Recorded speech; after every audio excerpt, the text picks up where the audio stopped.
What's good with the YouTube account? This perspective is your boy, Big Flaco, sliding through, smashing through, as always, with my co-host, Big Senor Rojo.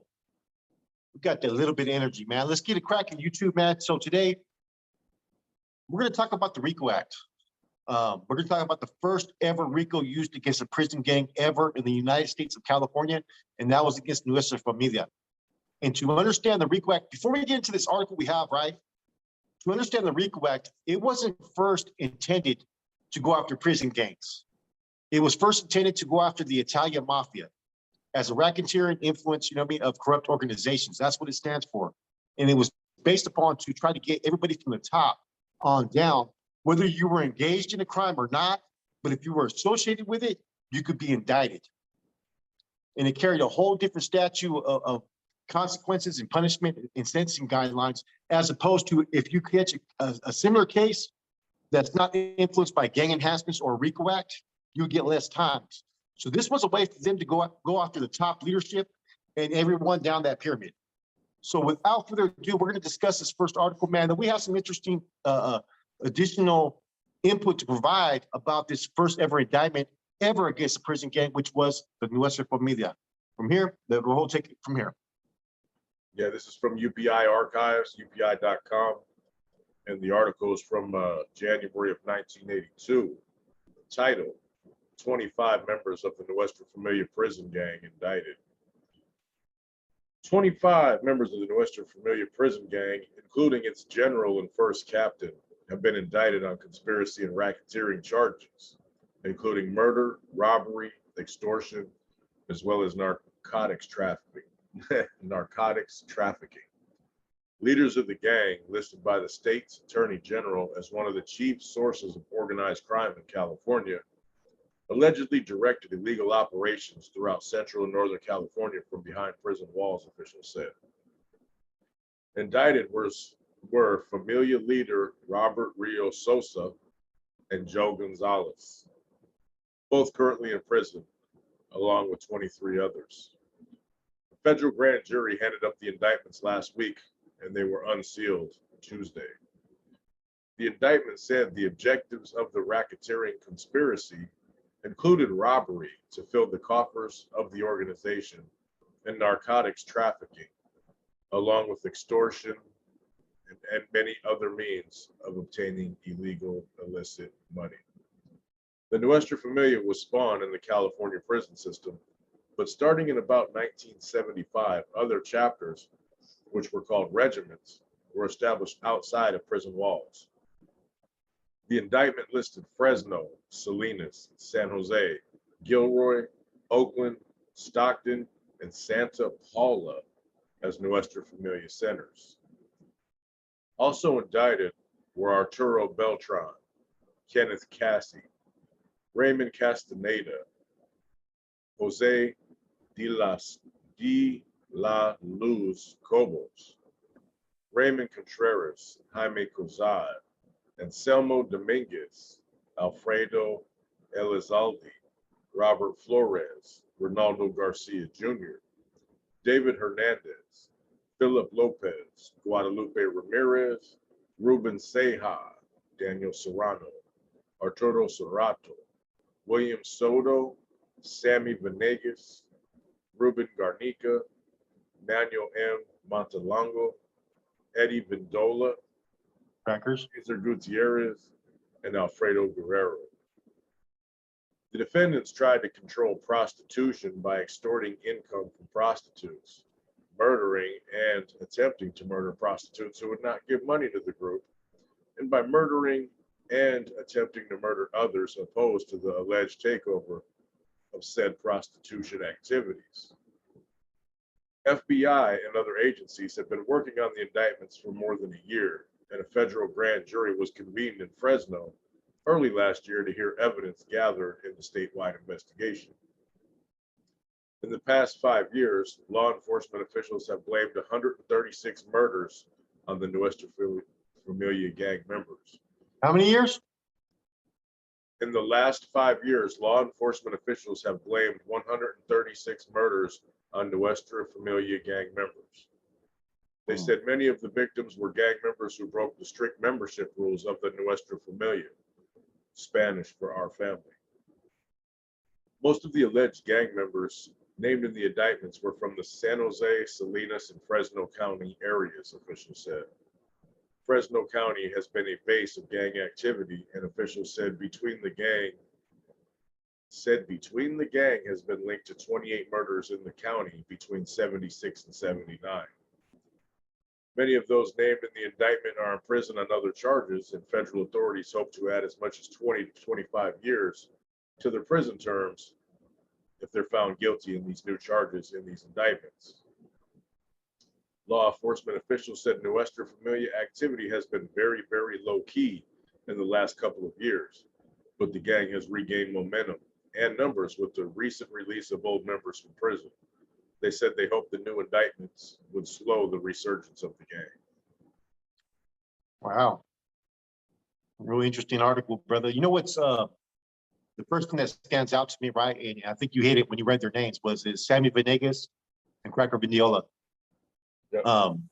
You know, they still were indicted in this, and this is around the time when they spurned off and created the Bulldogs. Like around that time, man, we can debate when they decided to defect at that time. He was stripped of his rank, which kind of makes a lot of sense when you look at this. Sammy Venegas was already deemed no good at that time. And, you know, I guess there's paperwork that Sammy actually made statements. I'm not sure about Crackers. There's debate about that. Some people say yes, some people say no. You know, I have never seen any concrete proof that he testified at that time. But if you notice, right, this was at a key time and a key period in the NF's history. This was at a time when the NF went through their civil war for about a year, with Black Bob coming out on top. A lot of that had to do with Death Row Joe and Babo. Death Row Joe was already working and cutting the deal at that time. I think Babo and Fig and a couple others were in Monterey County at that time on some state charges, fighting, I think, like 7 murders or 4 murders. I forgot how many it was. And at that time, Death Row Joe pretty much knew his number was pulled. Not only was he collecting a lot of the funds, right? I was told by a member from San Bruta, right? An ex-member, I guess you can say it, right? Who's still alive. He told me that prior to all these indictments happening, the state and federal ones, Death Row Joe was asking for contributions for everyone, right? Because that they were going to be facing these charges and cases. So outside of what they were doing, the contributions and stuff, he was asking for donations for the brothers, and he basically took all that for himself. Now, if you notice, right, this is something what people don't realize, right? Every one of those 25 names, correct me if I'm wrong, Rojo, is in no good standings within the O.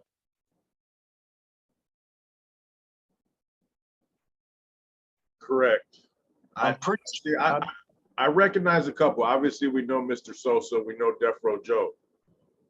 Most people know Art Beltran. Kenneth Casey.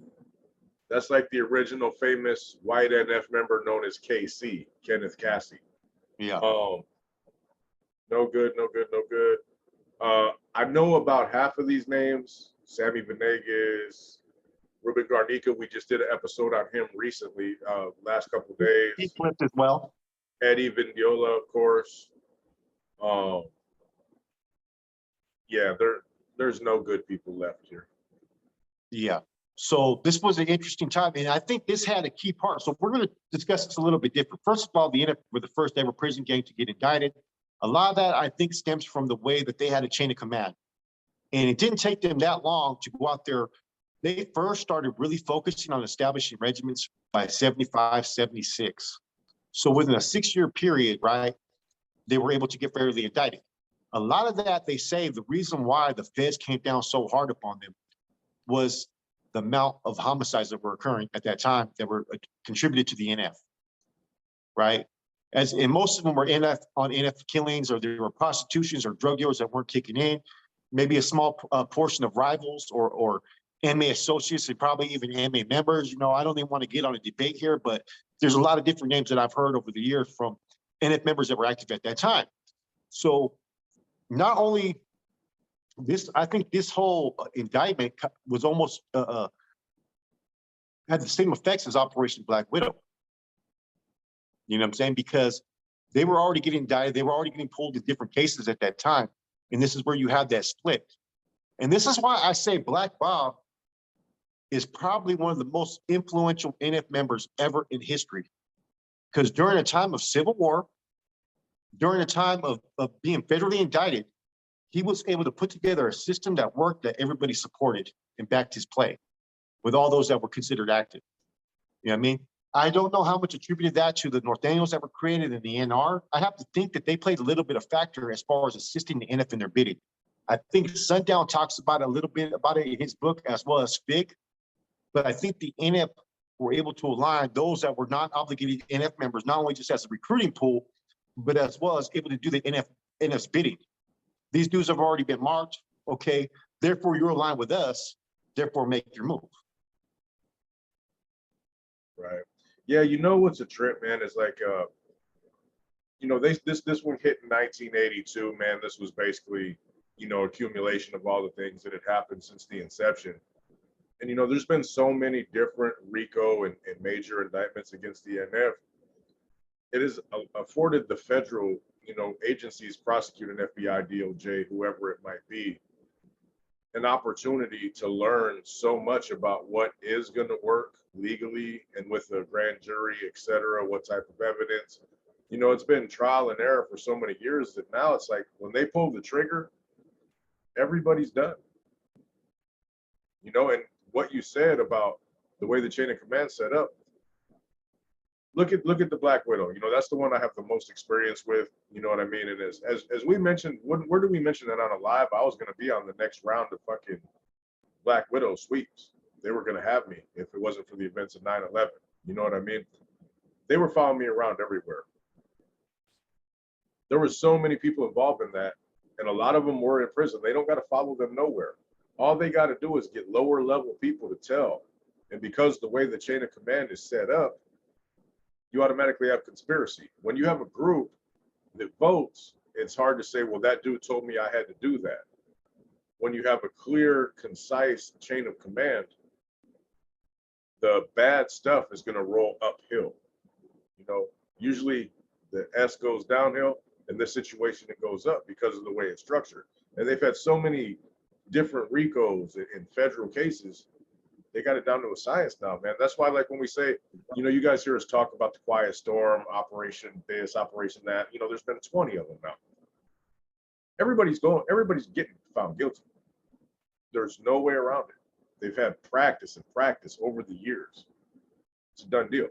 All these guys, I don't know the results of all of them, but I can guarantee you none of these dudes went home. And that's from 1982. And I think a lot of them, they were sent back to the state to do their time, if I'm not mistaken. I think Death Row Joe is the only one that hit the feds because he was put in the federal witness protection. But if you look at it, you're right, Rojo. 82, this indictment. You had no major indictment till 92, which was the fellas in Saho that got the death penalty. Then you had Mad Dog get indicted around the same time, around 94. You know, in a smaller indictment. Then you had Operation Black Widow in 2001. As time has gone on, they've learned more and more about these groups, more about gangs, and more about how they can prosecute them. So now you're having indictments pop up every year in different locations. It's the same thing with the Mexican mafia. If you look at the time areas of when the inmate's been indicted, right? You had Joe Morgan get indicted in the 70s, Mamundo testified and all that. Other individuals get indicted along the years, right? But they weren't really getting indicted as much from the 70s to like the 90s. Then things started to change from there. And you started to see more and more indictments year after year because they figured out different ways to attack gangs, okay? We don't have to just go after prison gangs. We can go after gangs that are associated over here, whether it be a street gang, like the MS-13's been indicted, 18th Street's been indicted, Florencia. I mean, any type of association that you have with any group, whether you belong to that group or not, can tie you into an indictment.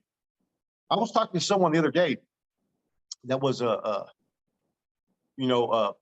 tied in with some people that were in the Operation Valley Star. There was dudes that got indicted in Operation Valley Star that did not even know that they were indicted. And I'm gonna use an example. There was an individual, I've talked about it before. We did time down south, man, and he was there when I took off on doing the shower. I'm talking about Jay Stewart Hansen from out there in San Mateo. He was out there in Los Banos. He had a working relationship where he was doing business. He had no idea that he was working for the regiment or assisting the regiment in any form or fashion, right? That they actually had him on title as being the regiment commander for Los Banos. When he didn't even know any of these individuals, he didn't even know he was part of a master plan as far as functioning with the regiment. You know what I mean? I heard that when he was in the courtroom, check this out, going to court with Pocky and them, that Pocky actually approached him. He goes, "Get the fuck out of my face, old man." He didn't even know who he was talking to. Then, you know, he got a little bit in line, like, "Hey, bro, that's the carnal there, right?" Pocky gave him a pass. You got to give Pocky credit for that, because Pocky's not, you've been around Pocky before. He's not one of those dudes that goes after like that. He's kind of more like mellow. You know what I mean? But the homeboy held his mug and ended up doing time. You know what I mean? He could have took a deal and got out in like 8 years or 12 years, whatever. Instead, he got like 18 or 24 years. But that's an example that just your association, you may be associated. This isn't the first time people have been indicted under false pretenses because you're working with certain individuals. This dude wasn't even a regiment commander. He got indicted under Operation Valley Star, bro. Held his mug. He's an ex soldado now because he held his mug. But not only that, but there's been other people that were out there just assisting or working or just doing this and that. The feds have locked everything down. That's a prime example for you guys out there. You may think, okay, I'm not working with the regiment. I'm getting dope maybe from somebody that works for the regiment, the homies that are plugging me. Because, you know, in most communities in Northern California, the homies are going to be the ones that have.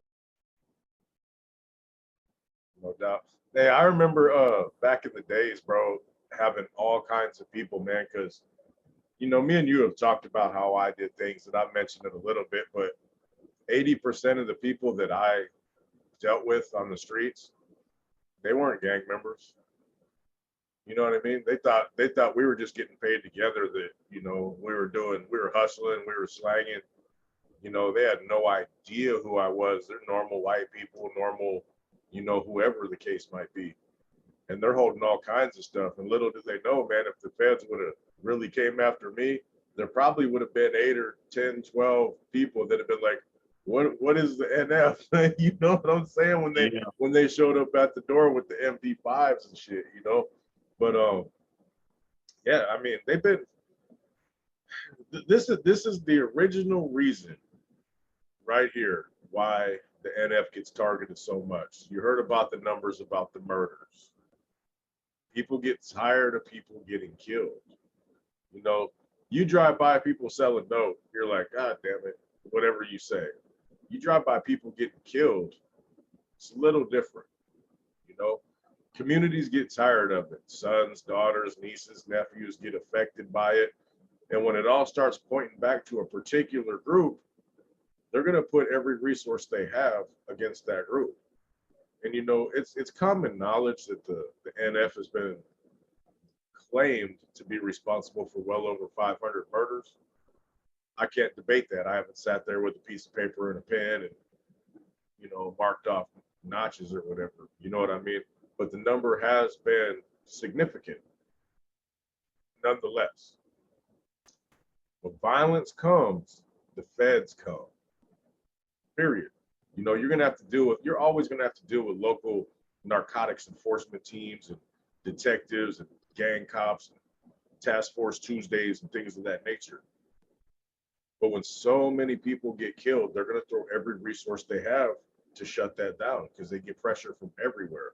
Because when people die, they always have one friend who's important. You know, you got 50 friends. One of them has a voice in the community. One of them's friends with somebody who's friends with a prosecutor or an agent or something, and they get tired of it. You know, if they find a body at a school, all these sort of things, they add up, and they bring heat, bro. And that's why, personally, me, I was always the last resort.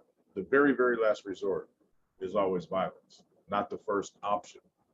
You know, and unfortunately, throughout history, the first option for this particular group has been violence to the extreme. That causes a big target on your back. I have to agree with that, man. You know, this is an interesting article. Like I said, it's discussing the eras of when the NF first started their chapters and regiments, and you know, a lot of these. I think this made the wave for changes in the organization. This gave, like I said, Black Bob, to me, deserves a lot of credit for what he was able to establish. The thing with him was he could have appointed himself as the sole general and people would have supported it. But he rejected that. You know what I'm saying? He wanted to have a three-body system as far as, you know, an OGB to where, you know what I mean, not one person was given, you know what I'm saying, sole authority or sole jurisdiction over anything. You know what I'm saying? And the thing that makes it interesting with him is 3 years later, he left the organization. So he wasn't into it for power. I think he was, you know, one of those true believers in the NF, but just didn't see like the direction in which it went. You know what I mean, there's been a lot of things throughout the history. We can sit there and debate and give our perspective and opinions, man. But one thing about Black Bob, man, you got to give him more credit than Death Row Joe or even Babo. You know what I mean? Because the only reason why the NF was able to survive during these indictments and during this turmoil, he was able to bring the people together. You know what I mean? Because there was a lot of allegations at the time. There was allegations against Babo for misallocations of money, stealing money, that, you know, he had bought his own home and none of the brothers were being taken care of. Death Row Joe, the same thing. And let's not forget, San Bruta and Chicas, they're not that far from each other. Yeah. You know what I'm saying? So there was a little bit of homeboy favoritism there, that you had both these individuals sent to the top of the leadership. And like Sundown said many times, he thought that the first captain at that time had more authority than the general. You know what I'm saying? So that just takes this into a whole different direction, man. But the fact that the feds were able to gaffle these guys up, man, just it opened the door for all these prison organizations, the AB, groups out there in New York, and all these smaller factions. You know what I mean? Kingpin indictments and all this stuff, man. It just opened the door. You know what I mean? So the NF's influence at that time, it affected every other group because they were able to make these charges stick. No doubt, man. Well, this is you know, this is interesting because this is like the first major indictment, you know, of the NF, and it's led to many others. Everybody was convicted in this. Like, there's some historical names in here, you know what I mean? And there's some that were around at this time that didn't get nabbed up too, you know. But the list goes on and on, man. They're gonna have a new indictment every year too. Who was the first city Mesa members? Okay, I heard Black Rob, right? One of the Gabriel brothers, and it's alleged one of the Gabriel brothers. You got to remember, at that time you had the Folsom Six. We mentioned them before. Then you had the Gabriels and Tracy. So there's been different. I mean, I know Black Bob was one of them. One of the Gabriels, and there's a rumor that one of our old buddies that was on the panel not that long ago may have been one of the other city members at that time. I don't know. I can't confirm it. Yeah, hey, maybe we'll have to ask. Yeah, we're gonna have to get some I know out of like the 5 or 6 people that we know from the 70s, one of them will have the answer for us, and maybe we'll fill it for you guys, man. But what do you remember exactly what year it switched to that system? I want to say around 81, 82. Right around the time of this indictment. Look what followed around that time too is when the NR came out too. And the NR, what people don't fail to realize, the NR had a CAT system as well. Right. You know what I'm saying? CAT 1, CAT 2, CAT 3. Okay, look, this is the first time I'm gonna reveal this on a channel. We and you have never discussed this, but being known as a CAT 3 Nuestra Familia member or structure, or however you want to identify it as, CAT 3s in that old structure system, which was opposed to the NF, right? You were an undercover C. Ro already knew did you know the answer already? Yeah. Yeah. So a lot of people don't know that. You know what I mean? There was the soldados, and then there was the ones that held leadership positions, and basically the CAT 3s were basically the undercovers. The undercover C's were there to make sure that, you know, people didn't get too big for their britches and the agenda was still being pushed appropriately. Yeah, it's the same thing with the Nuestra Familia Council that they had in the 90s and stuff that they created. When they stripped the ranking system, the CAT 1, CAT 2, CAT 3s, they left over, I've discussed it before, the NRCs, the NRAs, all those that were on the council were basically undercover Cs. I mean, one of them was Pizza. I think Pizza was. The other cat from Irmont was the other one. And there was one other cat, I think, that was on that council, but they were basically undercover Cs. So all these theories that you didn't have individuals that were undercover NF members, you had them in the 90s. You know what I'm saying? There's a whole long list of members that were undercovers. No doubt. Well, I guess that does about that about does it for this old indictment, man. A lot of historical figures fell down. None of them are still active to this day, even though a lot of them are well known. A lot of them are dead. But these issues will always come because one, the violence, two, the way that the chain of command is assembled, and three, man, they just don't play that stuff, bro, and they know it's a slam dunk. You know, it's easy money for them. So today's lesson: stay out of this. You won't be looking at federal life sentences and stuff. We'll holler at you later, man. It's your boy Rojo, Big Flacco. We're out of here.